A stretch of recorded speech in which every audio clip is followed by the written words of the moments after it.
ሰላም ጤና ይስጥልን ውድ የከንፋን መረጃ ቤተሰቦቻችን የተመረጡና ወቅታዊ ዜናዎችን ይዘንላችሁ መጥተናል። አብራችሁን ቆዩ። በቅድሚያም አርዕስተ ዜናውን እናሰማችኋለን። በምዕራብ ኦሞ ዞን በቱሪስቶች ላይ በተፈጸመ ጥቃት 2 የቱርክ ዜጎችን ጨምሮ የ3 ሰዎች ሕይወት ማለፉ ተገለጸ። እስራኤል በአፍሪካ ቀንድ ያላትን ዲፕሎማሲያዊ እንቅስቃሴ ባጠናከረችበት በዚህ ወቅት የሀገሪቱ የውጭ ጉዳይ ሚኒስትር ኢትዮጵያን የረጅም ጊዜ ስትራቴጂካዊ አጋር ሲሉ መጥራታቸው ተሰማ። የቴሌኮምና የዜድሲ ሰራተኞቹ ለስራ በተሰማሩበት በታጣቂዎች መታገታቸውና ታጣቂዎቹ በሚሊዮኖች የሚቆጠር ገንዘብ መጠየቃቸው ተነገረ። የኢትዮጵያ የዩሮ ቦንድ ዕዳ ከ1 ቢሊዮን ወደ 850 ሚሊዮን ዶላር እንዲቀንስ ስምምነት ላይ ተደረሰ። እነዚህንና ሌሎች ዝርዝር ዜናዎችን ይዘንላችሁ መጥተናል። አብራችሁን ቆዩ። መረጃዎቻችን በየጊዜው እንዲደርሷችሁ ቻናላችንን ሰብስክራይብ በማድረግ የደወል ምልክቷን ይጫኑ። ከ1 ቢሊዮን ወደ 850 ሚሊዮን ዶላር የኢትዮጵያ የዩሮ ቦንድ ዕዳ እንዲቀንስ ስምምነት ተደረሰ።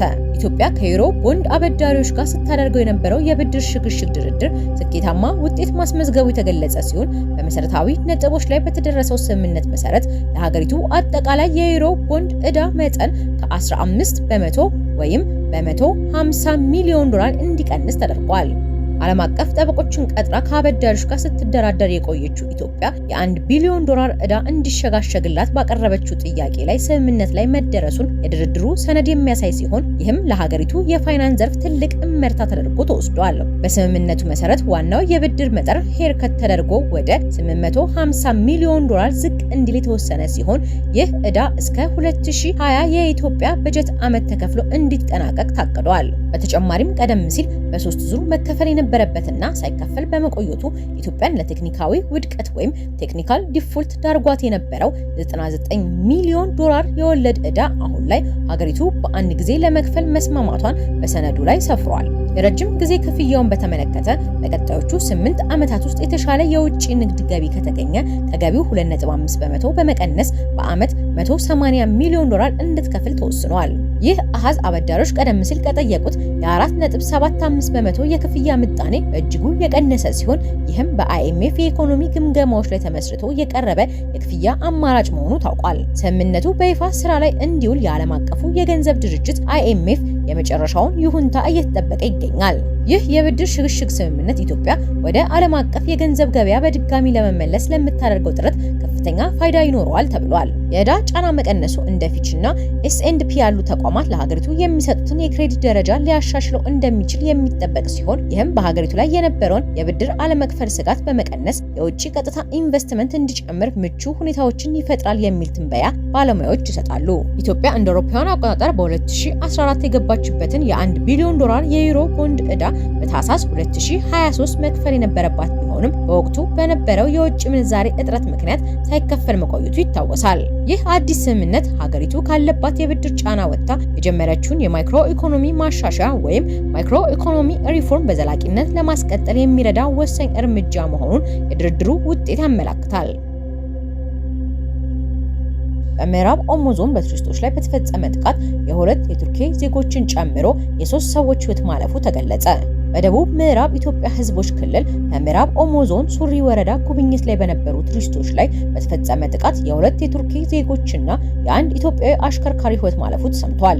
የክልሉ መንግስት ጥቃቱን ተከትሎ በወጣው መግለጫ ድርጊቱ የተፈጸመው ትናንት ጥር 4 ቀን 2018 ዓ.ም ከጠዋቱ 2 ሰዓት ገደማ ለዝርፊያ ዓላማ ታስቦ መሆኑን አስታውቋል። የክልሉ መንግስት የተፈጸመውን ጥቃት አረመኔያዊ ሲል የኮነነ ሲሆን ድርጊቱን የፈጸሙትን ማንነታቸውን ያልታወቁ አርብቶ አደር ሽፍቶች መሆናቸው ተገልጿል። በመግለጫው ላይ እነዚህ የሰፈር ሽፍቶች ለዝርፊያ ሲባል ያደረጉት ድርጊት ክቡር የሆነ የሰው ልጅ ሕይወትን አጥፍቷል ሲል የተሰማውን ጥልቅ ሐዘን ገልጾ ለሟች ቤተሰቦች መጽናናትን ተመኝቷል። ጥቃቱን የፈጸሙት ግለሰቦች በቁጥጥር ስር ለማዋል በአሁኑ ወቅት ሰፊ የህግ ማስከበር ዘመቻ የተጀመረ ሲሆን የተቀናጀ የጸጥታ ኃይል በአካባቢው ተሰማርቶ ወንጀለኞችን የማደንና ለህግ የማቅረብ ስራ ተጠናክሮ ቀጥሏል ብለዋል። እስራኤል በአፍሪካ ቀንድ ያላትን ዲፕሎማሲያዊ እንቅስቃሴ ባጠናከረችበት በዚህ ወቅት የሀገሪቱ የውጭ ጉዳይ ሚኒስትር ኢትዮጵያን የረጅም ጊዜ ስትራቴጂካዊ አጋር ሲሉ መጥራታቸው ተሰማ። የእስራኤል የውጭ ጉዳይ ሚኒስትር ጌዲዮን ሳር ከኢትዮጵያ የውጭ ጉዳይ ሚኒስትር ዴኤታ አምባሳደር ሀድራ አበራ ጋር በኢየሩሳሌም ተገናኝተው ከተወያዩ በኋላ ኢትዮጵያን የረጅም ጊዜ ስትራቴጂካዊ አጋር በማለት ገልጸዋታል። ሁለቱ ወገኖች የተወያዩት አራተኛው የኢትዮ እስራኤል የፖለቲካ ምክክር ከመካሄዱ በፊት የሁለትዮሽ ግንኙነታቸውን ይበልጥ ለማሳደግ በዝግጅት ላይ ባሉበት ወቅት ነው። የእስራኤል የውጭ ጉዳይ ሚኒስትር ጌዲዮን ሳር በኤክስ ገጻቸው ባሰፈሩት ጽሑፍ በውይይቱ በአካባቢያችን ውስጥ ያሉ የጋራ ተግዳሮቶችን የተመለከቱ ነበር ያሉ ሲሆን እንዲሁም እስራኤል ከኢትዮጵያ ጋር ያላትን ግንኙነት ይበልጥ ለማጠናከር እንደምትፈልግ በድጋሚ ገልጸዋል። በተጨማሪም በኢራን አመራሮች ላይ የሚሰነዘሩ ትችቶችን ጨምሮ ሰፋ ያሉ ቀጠናዊ ስጋቶች ያነሱ ሲሆን ታሪካዊ ሲሉ የጠሩት የእስራኤልና የኢትዮጵያ ወዳጅነት ያለውን ጠቀሜታ አጽንኦት ሰጥተውበታል። የኢትዮጵያ የውጭ ጉዳይ ሚኒስትር በበኩሉ እንደገለጸው አምባሳደር ሀድራ ከጌዲዮን ሳር ጋር ያደረጉት ውይይት በሁለቱ ሀገራት መካከል ያለውን የቆየ ግንኙነት ይበልጥ ማጠናከር ላይ ያተኮረ ነበር። እንደ ሚኒስትሩ ገለጻ ውይይቱ የጋራ ፍላጎት ባላቸው ቀጠናዊና ባለብዙ ወገን ጉዳዮች ላይ የመከረ ሲሆን የኢኮኖሚ ትብብርን ማስፋፋት ያለውን አስፈላጊነትም አጽንኦት ሰጥተውበታል። ስብሰባው የተካሄደው በኢየሩሳሌም በሚካሄደው አራተኛው የኢትዮ እስራኤል የፖለቲካ ምክክር ዋዜማ ላይ መሆኑን ተመላክቷል።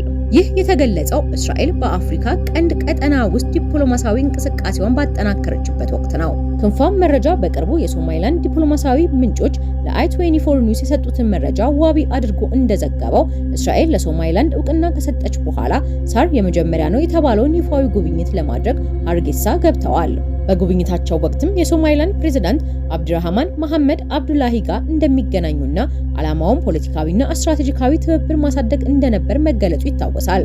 የእስራኤል የውጭ ጉዳይ ሚኒስትር በወቅቱ ስለ ጉብኝቱ በይፋ የሰጠው አስተያየት የለም። እስራኤል ለሶማሊላንድ የሰጠችውን እውቅና በሶማሊ በኩል ጠንካራ ተቃውሞ ገጥሞታል። ለአብነትም በታህሳስ ወር መጨረሻ ላይ የሶማሊያው ፕሬዝዳንት ሐሰን ሼክ መሐመድ የሀገራቸውን የደህንነት መረጃ ዋቢ አድርገው ለአልጀዚራ እንደተናገሩት ሶማሊላንድ ከእስራኤል እውቅና ለማግኘት በሶስት ቅድመ ሁኔታዎች ተስማምታለች። እነዚህም ቅድመ ሁኔታዎች ፍልስጤማውያንን በሶማሊላንድ ማስፈር፣ በኤደን ባህረ ሰላጤ ዳርቻ ላይ የእስራኤል የጦር ሰፈር መመስረትና የአብርሃም ስምምነት አባል መሆኑን ያካትታሉ። ፕሬዝዳንት ሐሰን ሼክ መሐመድ እስራኤል ለሶማሊላንድ የሰጠችውን እውቅና ያልተጠበቀና እንግዳ በማለት የገለጹ ሲሆን ድርጊቱ በጋዛ ባሉ ፍልስጤማውያንና በቀጠናው መረጋጋት ላይ መጥፎ ተጽዕኖ ሊኖረው እንደሚችልም አስጠንቅቀዋል። በተጨማሪም እስራኤል ቀድሞውኑ በሶማሊላንድ ውስጥ መገኘቷን የገለጹት ፕሬዝዳንቱ ሀገሪቱ ቀይ ባህርንና የኤደን ባህረ ሰላጤን ጨምሮ ስትራቴጂካዊ የሆኑ የውሃ አካላትን ለመቆጣጠር እየሞከረች ነው ሲሉም ከሰዋል። እነዚህን ክሶች በተመለከተ ከእስራኤል በኩል በይፋ የተባለ ነገር የለም። ከዚህ ሁኔታ አንጻር የኢትዮጵያና የእስራኤል ባለስልጣናት የኢየሩሳሌሙን ውይይት በትብብር ማዕቀፎች አማካኝነት ግንኙነታቸውን ይበልጥ መደበኛ ለማድረግ እንደሚረዳ ገልጸውታል። ሁለቱም ወገኖች በኢኮኖሚና በዲፕሎማሲያዊ መስኮች ያላቸውን ተሳትፎ ከማስፋት ባለፈ በቀጠናዊ ጉዳዮች ዙሪያ ንግግራቸውን ለመቀጠል ያላቸው ፍላጎት ማሳየታቸውን ተመላክቷል። የቴሌኮም ሰራተኞቹ ለስራ በተሰማሩበት በታጣቂዎች ታገቱ። ታጣቂዎቹም በሚሊዮኖች የሚቆጠሩ ገንዘቦችን ጠይቀዋል። የኦሮሚያ ነጻነት ሰራዊት ታጣቂዎች በኦሮሚያ ክልል ምዕራብ ወለጋ ዞን ውስጥ ስራ ላይ የነበሩ 11 የኢትዮ ቴሌኮም እና የዝድቲ ሰራተኞችን አግተው መውሰዳቸው ተነግሯል።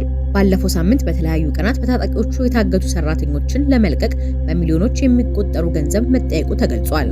ታጣቂዎቹ የመጀመሪያውን እገታ የፈጸሙት ባለፈው ሳምንት አርብ ጥር 1 2018 ዓ.ም ቂልጡ ካራ በተባለ ወረዳ ውስጥ ነው። የሞባይል ኔትወርክ ማስፋፊያ ስራ እያከናወኑ በነበሩ የኢትዮ ቴሌኮም እና የቻይና ኩባንያ ZTE ባልደረቦች ላይ እገታ የተፈጸመው።